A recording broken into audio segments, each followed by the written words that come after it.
அந்த பிள்ளைகளை இழந்து வாழுகின்ற அந்த பெற்றோர்களே, இன்ஷா அல்லாஹ், அல்லாஹ் நாடினால் உங்களுக்கு முன்னர் உங்களோட பிள்ளை சுவர்க்கத்தில் இருப்பான்.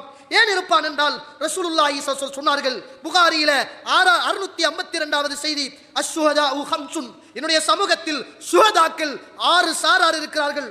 அதிலே ஒன்றுதான் வயிற்றோட்டத்தினால் மரணிப்பவர்கள்.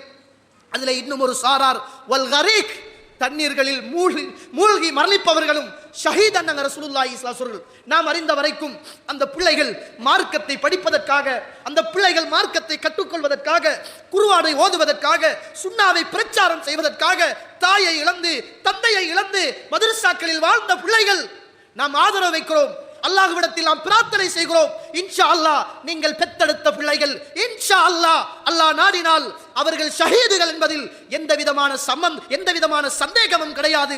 நாளை மறுமையில் உங்களுக்காக அந்த பிள்ளைகள் சுவர்க்கத்தின் வாசலை திறந்து கொண்டு காத்து கொண்டிருப்பார்கள் என்று சொல்லுகிற செய்தியை இந்த நேரத்தில் அந்த தாய்க்கும் தந்தைக்கும் சமர்ப்பணமாக சொல்லிக்கொண்டு ரசூலுல்லாஹி ஸல்லல்லாஹு அலைஹி வஸல்லம் அல் குர்ஆனும் சொல்லுகிற ஒரு செய்தி, அல்லதீன இதா அஸாபத்துஹும் முஸீபா, அவர்களுக்கு ஒரு துன்பம் வந்தால், ஒரு துயரம் வந்தால், காலு, அவர்கள் சொல்லுவார்கள், இன்னா லில்லாஹி வ இன்னா இலைஹி ராஜிஊன், நாங்கள் அல்லாஹ்வுக்காக வேண்டிய உரியவர்கள், நாங்கள் அவனிடத்தில் போய் சேர வேண்டியவர்கள் என்ற வார்த்தையை அவர்கள் சொல்லுவார்கள் என்ற செய்தியை மாத்திரம் ஒளிந்து கொண்டு பொறுமையாக இருங்கள்.